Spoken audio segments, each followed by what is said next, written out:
ઓમ નમઃ શિવાય.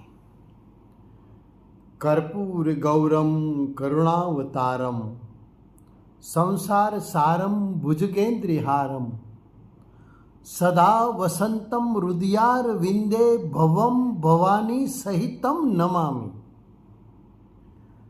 આ શ્લોક લગભગ બધાને કંઠસ્થ હશે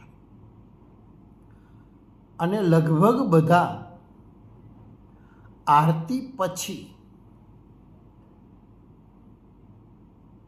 જ્યોતમાં કર્પૂર ઉમેરતી વખતે, એટલે કે કર્પૂરનો જ્યોત પ્રગટાવતી વખતે બોલતા જ હશે. ઘણા ઓછાને એ ખબર હશે કે આ શિવ સ્તુતિ છે અને એમાંથી પણ ઘણા ઓછાને ખબર હશે કે કર્પૂર વર્ણમનો અર્થ શું થાય. આમ જુઓ તો આ મંત્ર નર્યો શિવ સ્તુતિ છે. કર્પૂરનો એમાં મહિમા નથી, એમાં મહિમા છે શિવનો. યાદ રહે કે શિવના વર્ણ અંગે અહીંયા પ્રારંભે વાત કરી છે. મને ખ્યાલ છે કે મારે આજે ભસ્મ વિશે વાત કરવાની છે. શિવે એક આભૂષણ રૂપે ભસ્મને સ્વીકારી અને સમગ્ર દેહ પર એને સ્થાન આપ્યું. એ ભસ્મની મહત્તા મારે આજે ગાવી છે, પણ એ પહેલાં મારે આ ભૂમિકા બાંધવી છે કે શિવ વિશે, શંકર વિશે આપણે એક સમજ છે કે શિવ શ્યામ રંગી છે.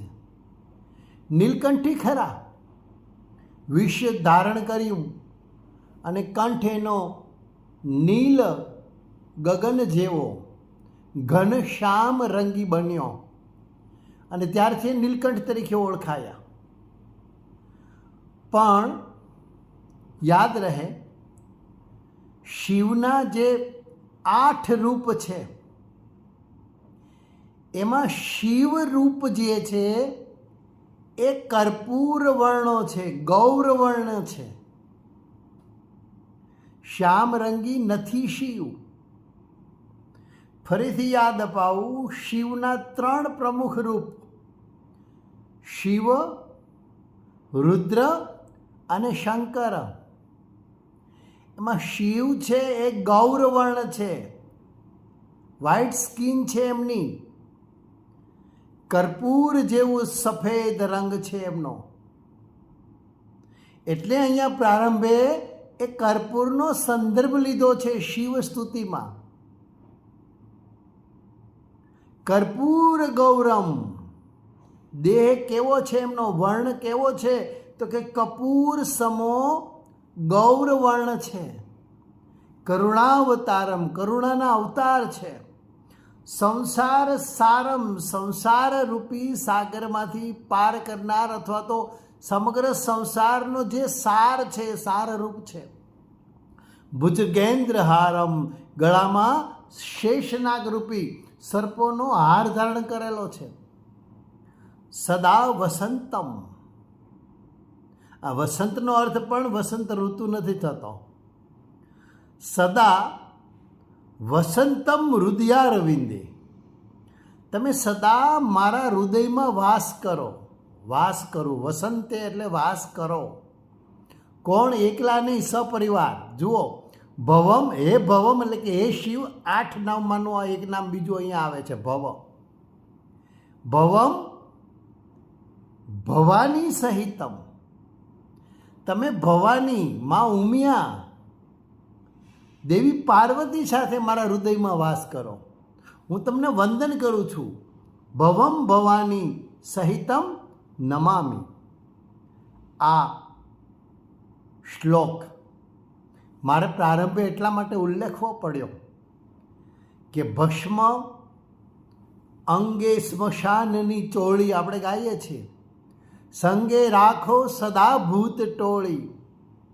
અને એ ભસ્મને કારણે આપણી એક સમજ એવી છે કે શિવ શ્યામ રંગી છે, નીલ રંગી છે, મેઘનો જે રંગ છે એ રંગ શિવને મળેલો છે. ના, કર્પૂર ગૌર છે, એમને કર્પૂર ગૌરમ છે એમનો વર્ણ.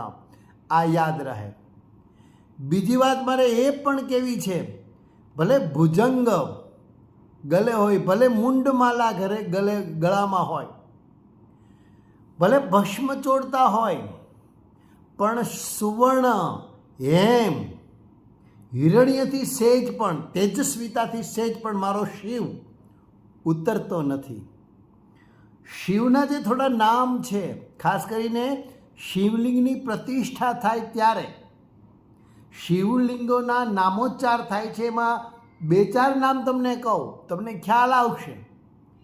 ઓમ હિરણ્યાય નમઃ, ઓમ હિરણ્ય લિંગાય નમઃ, ઓમ સુવર્ણાય નમઃ, ઓમ સુવર્ણલિંગાય નમઃ, ઓમ દિવ્યાય નમઃ, ઓમ દિવ્યલિંગાય નમઃ. હજુ આગળ આવે, પણ મારે આ 3 નામ હિરણ્યાય,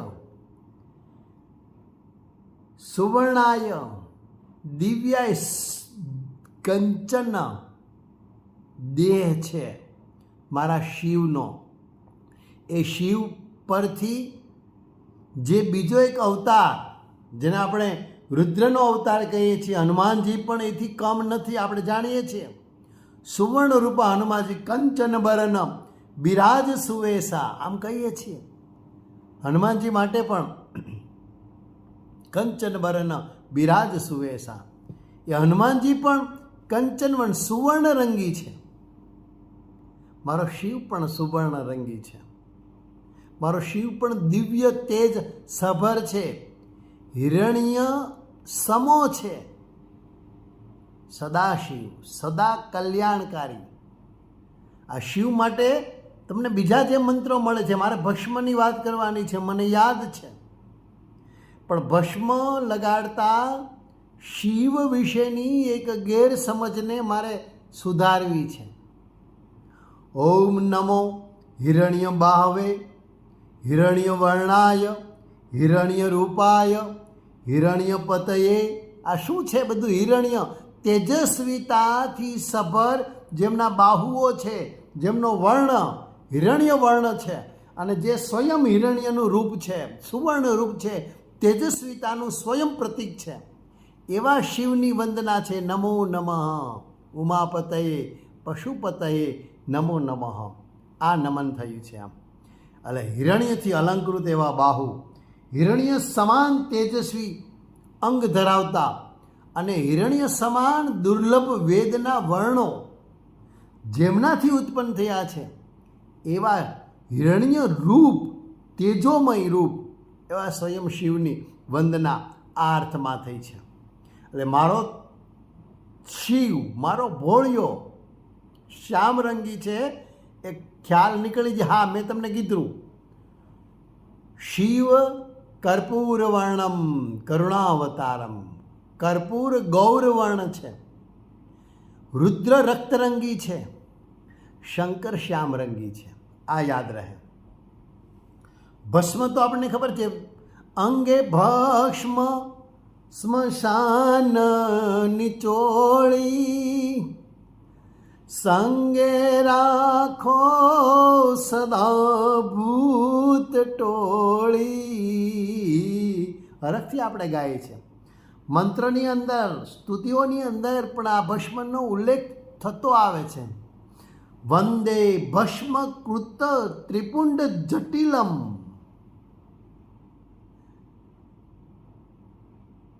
ભસ્મ દેહધારી, કપાળમાં જે લલાટ પર ત્રિપુંડ છે, એવા જટાધારી શિવને હું વંદન કરું છું. ભસ્મનું ત્રિપુંડ કરનારા. આ ભસ્મ પ્રિય છે. સ્મશાનની ભસ્મ લગાડનારો મારો શિવ છે. ભસ્મના પ્રકારની પણ હું આજે વાત કરવાનો છું, પણ સ્મશાનની શા માટે એ તમને પ્રારંભે કરી દઉં. શિવને ભસ્મ શા માટે પ્રિય છે? શિવે ભસ્મ કેમ લગાડવી શરૂ કરી? કહેવાય છે કે સતી દક્ષને ત્યાં શિવનું અપમાન કરવા અર્થે જ રખાયેલા યજ્ઞમાં ગયા, શિવનું અપમાન થતું જોયું અને થયું કે બસ હવે બહુ થયું, એટલે પોતાના જ દેહમાંથી યોગરૂપી યજ્ઞને પ્રગટ કરીને એમાં પોતાનો દેહ સમર્પિત કરી દીધો છે. અને પછી સતીને અનહદ ચાહનારા આ શિવ એ સતીના અગ્નિમાં સમર્પિત થયેલા દેહમાંથી પ્રાપ્ત થયેલી ભસ્મને સમગ્ર દેહ પર લગાડે છે મારો ભોળિયો. આ એનો સતી તરફનું આકર્ષણ છે. એટલા માટે આપણે અર્ધનારીશ્વર પૂજીએ છીએ. અર્ધ નર છે અર્ધ નારી એવું રૂપ આપણે કલ્પ્યું છે આપણા શાસ્ત્રોએ.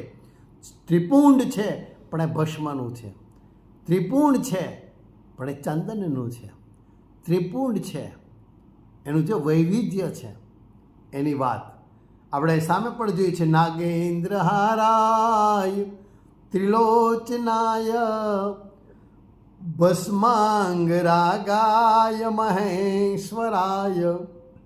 ભસ્માંગ રાગાય, ભસ્મ અંગ રાગાય.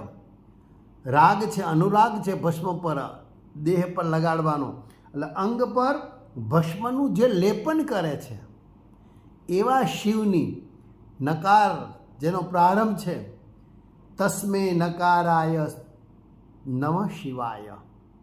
આ જે શિવ સ્તુતિ છે લિંગાષ્ટકમાં તમે જોઈ શકો આગળ.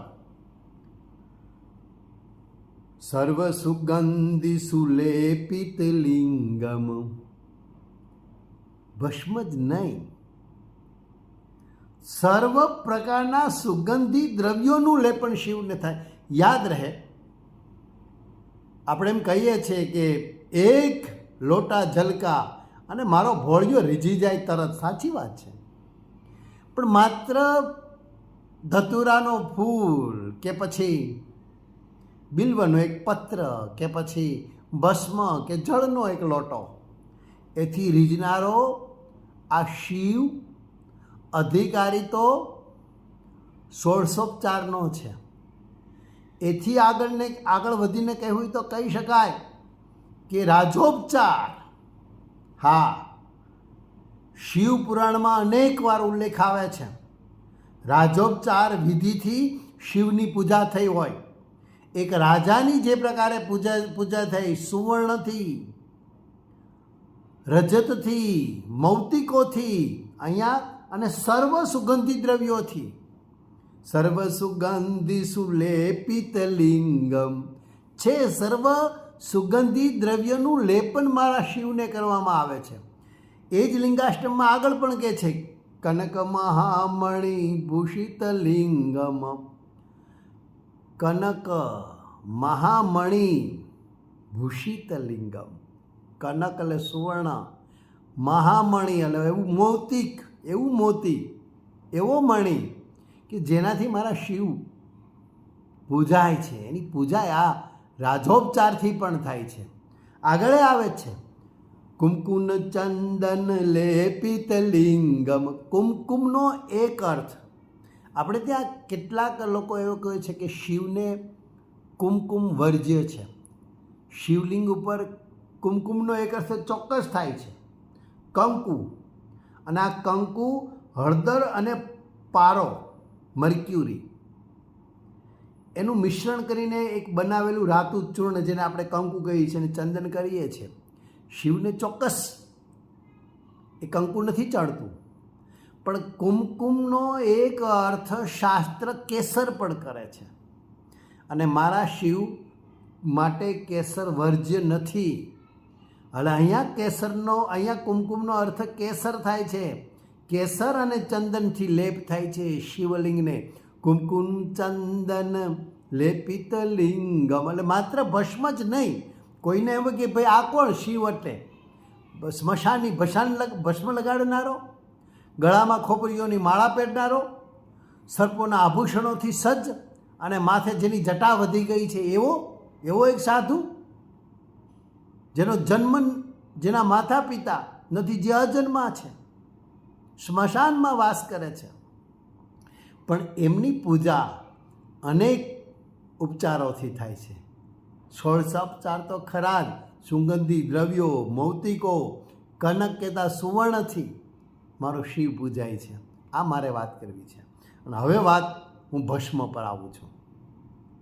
આપણે ત્યાં કહેવાય છે સર્વ પાવન પાવનમ, સર્વ પાવન પાવનમ. પાવનમાં પણ સર્વશ્રેષ્ઠ છે તે. ભસ્મને સર્વ પાપનું નાશ કરનારું તત્વ કહ્યું છે. બે પ્રકારની ભસ્મ, પણ આપણે એમાં બહુ ઊંડા નહીં ઉતરીએ. મહાભસ્મ અને સ્વલ્પ ભસ્મ. અને મહાભસ્મના પણ 3 પ્રકાર શિવ પુરાણકાર આપણને આપે છે: શ્રોત, સ્માર્ત અને લૌકિક. અને એમાંય આ શ્રોત અને સ્માર્ત પરમ શિવ ભક્ત અને ખરા અર્થમાં જે બ્રાહ્મણ છે એમને લગાડવાનો અધિકાર આપ્યો છે. શાસ્ત્રમાં ભસ્મ ધારણ કરવાના મંત્રો પણ છે અને એની વિધિ પણ છે. લૌકિક મેં કીધું ને, લૌકિક એટલે કોઈ પદાર્થ આપણે સળગાવ્યો હોય, કંઈ રસોઈ કરી હોય અને ચૂલામાંથી કે અન્ય એવી કોઈ સ્થળે આગ લાગી હોય ને એની ભસ્મ, એ લૌકિક ભસ્મ. યજ્ઞાગ્નિ જન્ય ભસ્મ પણ કહેવાય છે. વિવિધ પ્રકારના યજ્ઞો હોય અને એની જે ભસ્મ છે એ પણ પવિત્ર ગણાય છે.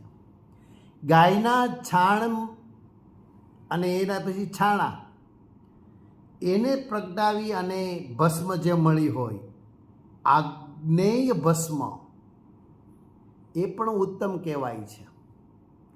બિલ્વના સૂકા કાષ્ઠ સળગાવીને પછી એની ભસ્મને પણ સર્વોત્તમ કહેવાય છે કે એ ભસ્મ લગાડો તો પણ ઉત્તમ છે. આ બધી સુવર્ણ અગ્નિજન્ય ભસ્મ છે, રજત અગ્નિજન્ય ભસ્મ છે. ધાતુઓને સળગાવીને એમાંથી ભસ્મ જે મળે છે એનું પણ મહત્ત્વ છે. પણ સૌથી વધુ મહત્ત્વ તો મારા ભોળિયાને સ્મશાનની ભસ્મનો છે. શિવ માટે શ્રેષ્ઠ ભસ્મ આ સ્મશાનની ભસ્મ છે. તમને ખ્યાલ હશે, મહાકાલ ઉજ્જૈનના મહાકાલ, ત્યાં ભસ્મની આરતી થાય છે શિવલિંગ પર. શિવપુરાણનું હું વારંવાર કહેતો આવેલું એક ઉમદા તત્વ એ છે કે અહીંયા કોઈ બાધ નથી. કોણ લગાડે, ક્યારે લગાડે, પવિત્રતા એ એક પૂર્વ શરત છે. પવિત્ર માણસ હોવો જોઈએ. પછી બ્રાહ્મણ હોય, ક્ષત્રિય હોય, વૈશ્ય હોય, શૂદ્ર હોય. ફરીથી કહું, આ પહેલાં પણ કહ્યું છે, આ વર્ણ ભેદ નથી, વર્ણ વ્યવસ્થા છે. હું મારા ઘરમાં સાવરણી કાઢતો હોય, સફાઈ કામ કરતો હોય ત્યારે હું શૂદ્ર છું. હું વર્ગમાં વિદ્યાભ્યાસ કરાવતો હોય કે પુસ્તક લઈને કોઈ પઠન કરતો હોઉં ત્યારે હું બ્રાહ્મણ છું. હું કોઈ શસ્ત્ર લઈને મેદાને ચડું ત્યારે હું ક્ષત્રિય છું. મૂળ વાત આ છે. એક જ વ્યક્તિમાં અનેક પ્રકારના વર્ણ વસેલા છે. અહીંયા કીધું છે કોઈ પણ વર્ણની વ્યક્તિ ભસ્મ કે ત્રિપુંડ ધારણ કરવાને અધિકારી છે. સવાલ એ છે કે એને શ્રદ્ધા હોવી જોઈએ. શ્રદ્ધાપૂર્વક ભસ્મ ધારણ કરો તો અનેક જન્મના બંધનોમાંથી એને મુક્તિ મળે છે. યાદ રહે, એમ પણ કહેવાયું છે કે જે ષડાક્ષર છે, પંચાક્ષર નમઃ શિવાય અને ષડાક્ષર ઓમ નમઃ શિવાય, એનો મંત્ર જાપ ભસ્મ કે ત્રિપુંડ વિના વર્જ્ય કીધો છે. શક્ય હોય તો ભસ્મ કરવું છે, એટલે ચંદનનું તિલક લગાડવું. રક્ષા કહેતા રાખ ન મળે તો પણ કપાળમાં ચંદન કરીને શિવ પૂજા, શિવ અર્ચન, આમ તો કોઈ પણ દેવની પૂજા માટે, શિવ અર્ચન માટે જ નહીં, કોઈ પણ દેવની પૂજા માટે કપાળમાં ચંદન અનિવાર્ય કહેવાયું છે. આપણી ઓળખ છે, આપણી આઈડેન્ટિટી છે. એ ભૂલાવી કે ભૂસાવી ન જોઈએ. અહીંયા કીધું છે ભસ્મ વિના ષડાક્ષર મંત્ર એનો જાપ વર્જ્ય કીધો છે પુરાણકારે, શિવ પુરાણકારે. અને સાથે એને લખ્યું છે મંત્ર મળે છે એ પ્રકારનો, અકૃત્વા ભસ્મના સ્નાનમ ન જપેદ્વે ષડક્ષરમ. આ વાત આવી છે. લિંગ પૂજા માટે ષડાક્ષર મંત્ર જાપ શ્રેષ્ઠ કીધો, અને ષડાક્ષર મંત્ર જાપ માટે ભસ્મને શ્રેષ્ઠકર કીધી છે. ધાર્ય ભસ્મ ક્યારે? લિંગાર્ચનમ સદા કાર્ય જપ્યો મંત્ર ષડાક્ષર. જ્યારે જ્યારે તું ષડાક્ષર મંત્રનો જાપ કરે છે, લિંગાર્ચન કરે છે, ત્યારે ભસ્મના ત્રિપુંડને તું ધારણ કર. આગળ વાત એમ કીધું છે કે એના લાભ તો મળે જ છે, પ્રત્યક્ષ કે પરોક્ષ. તમે જાણતા હોય કે અજાણ હોય, જેમ અગ્નિ, તમે બાળક અડે તોય દજાડે, સમજદાર અડે તોય દજાડે, એમ ભસ્મ ધારણ કરવાથી એ ફળદાયી નીવડે. એના લાભ, એના ફળ જાણતા હોય કે ન જાણતા હોય. જ્ઞાન ધૃતો વાપી વહની દાહ સમો યથા. યથા એટલે એની જેમ, અગ્નિની જેમ. જ્ઞાન ધૃતો વાપી, જાણીતો હોય કે અજાણો હોય, અગ્નિને અડો એટલે બળો, દાજો. યથા એની જેમ જ જ્ઞાન ધૃતમ ભસ્મ ધારણ કરે છે. ધૃતમ મીન્સ ધારણ કરવું, ભસ્મને ધારણ કરે છે. પાવયેત સકલમ નરમ, પ્રત્યેક નર એનું ફળ જરૂર પ્રાપ્ત કરે છે. ક્યાંક આપણને આત્યંતિક લાગે, અને છતાંય એ કેટલાક આગ્રહોથી મુક્ત નથી રહેતું. શિવ પુરાણ બહુ આગ્રહ રાખ્યો છે.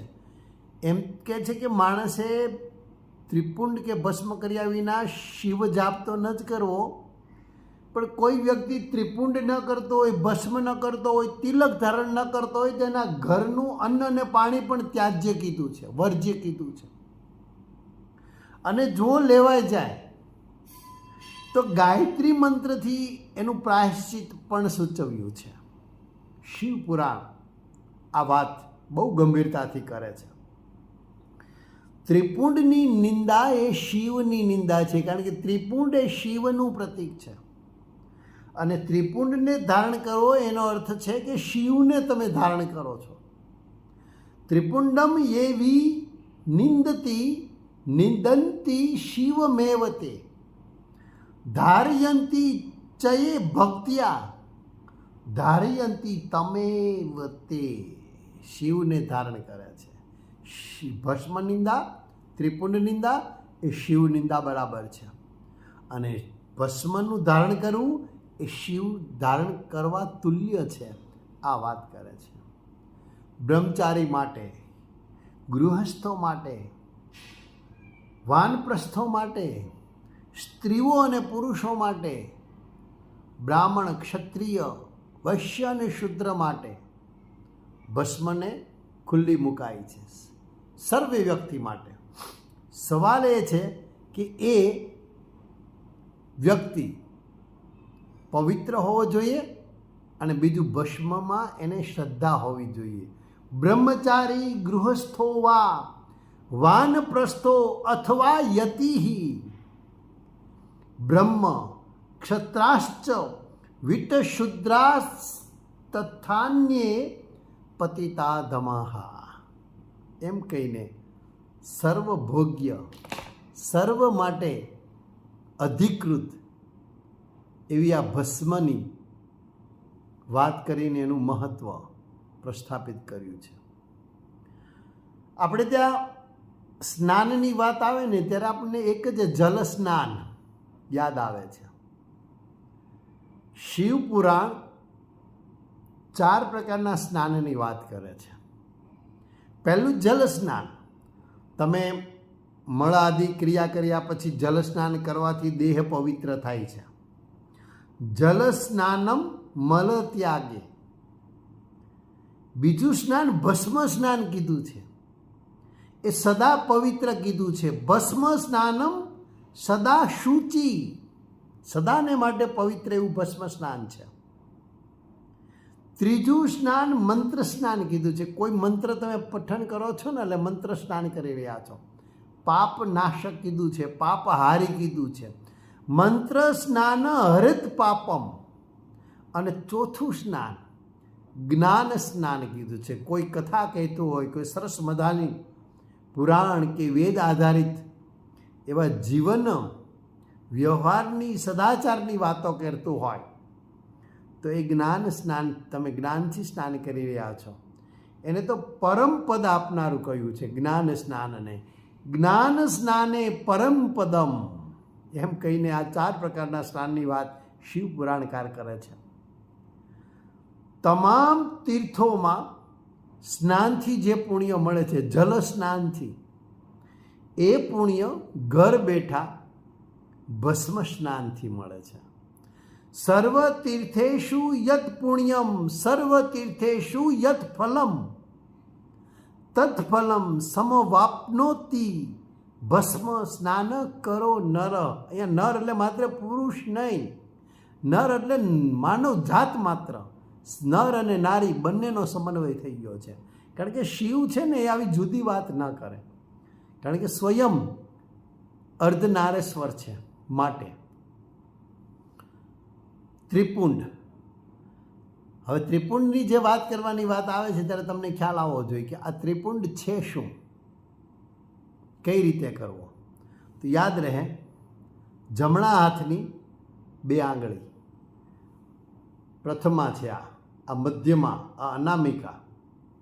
આ મધ્યમાં અને અનામિકાને ડાબા તરફથી જમણી બાજુ લઈ જવાની છે. ત્રિપુંડ કરતી વખતે જમણા હાથની મધ્યમાં અને અનામિકા ડાબા તરફથી જમણી બાજુ લઈ જવાની, અને પછી એ જમણા હાથના અંગૂઠાને જમણીથી ડાબી તરફ લઈ જવો. ફરીથી જમણા હાથની મધ્યમાં અને અનામિકા જમણી તરફથી ડાબી તરફ લઈ જવાનું, અને પછી પ્રતિલોમ એવું કહ્યું છે, એટલે અવળું ઉલટું અંગૂઠાથી પ્રતિલોમ કરવાનું છે. એટલે કે જમણાથી ડાબી તરફ આવવાનું છે. ત્રિપુંડ કરવા માટેની આ વિધિ કીધી છે. અને આ ત્રિપુંડ ભુક્તિ મુક્તિ પ્રદમ પરમ, ભુક્તિ એટલે ભોગ તો આપે જ આ પૃથ્વી પર મૃત્યુલોકમાં, પછી મુક્તિ આપે છે. એટલે ભુક્તિ અને મુક્તિ દેનાર પ્રદમ પરમ કહી છે ભસ્મને. આ 3 રેખા થઈ ને ત્રિપુંડમાં, એ શિવના જ જુદા જુદા રૂપ છે. એક મહેશ્વર છે, પ્રથમ રેખાના દેવ. બીજી રેખાના દેવ મહેશ્વર છે, અને ત્રીજી રેખાના દેવ સ્વયં શિવ છે. પહેલા મહાદેવ, મહાદેવશ્ચ રેખાયા પ્રથમાશ્ચ દેવતા. પ્રથમ દેવતા, પ્રથમ રેખાના દેવતા મહાદેવ છે. મહેશ્વર બીજી રેખાના દેવતા, મહેશ્વરશ્ચ રેખાયા દ્વિતીયા યાશ્ચ દેવતા. અને ત્રીજી રેખાના દેવ સ્વયં શિવ છે. શિવશ્ચેવ ચ રેખાયાસ તૃતીયા યાશ્ચ દેવતા. એમ કહીને 3 રેખાનો મહિમા કર્યો છે. ત્રિપુંડ અથવા તો ભસ્મ દેહ પર ક્યાં ક્યાં લગાડી શકાય, તો 16 સ્થાનકો બતાવ્યા છે. આ 16 સ્થાનકોમાં મસ્તક, લલાટ, સ્કંદ, કંઠ, ભુજા, મણિબંધ, હૃદય, નાભી આ બધું આવે છે. પણ માની લો કે એટલો અવકાશ નથી તમને, સમયનો પણ, તો 5 સ્થાન તો અચૂક કહ્યા છે. મસ્તક, હૃદય, 2 ભુજા, નાભી. મસ્તકમ બાહુ હૃદયમ નાભિરેવ ચ. એમ કહીને આ 5 સ્થાન પર ભસ્મ લેપન કરવું, ભસ્મ કરવું. એનો મહિમા.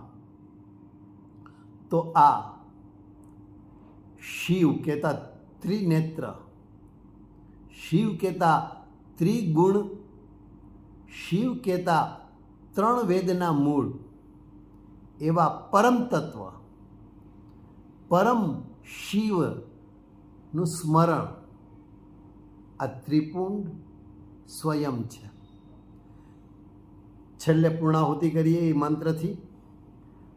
ત્રિનેત્રમ ત્રિગુણાધારમ ત્રિવેદજનકમ શિવમ સ્મરન નમઃ શિવાયેતિ લલાટે તુ ત્રિપુંડકમ સ્મરણ નમઃ શિવાયેતિ લલાટે તુ ત્રિપુંડકમ. ઓમ નમઃ શિવાય.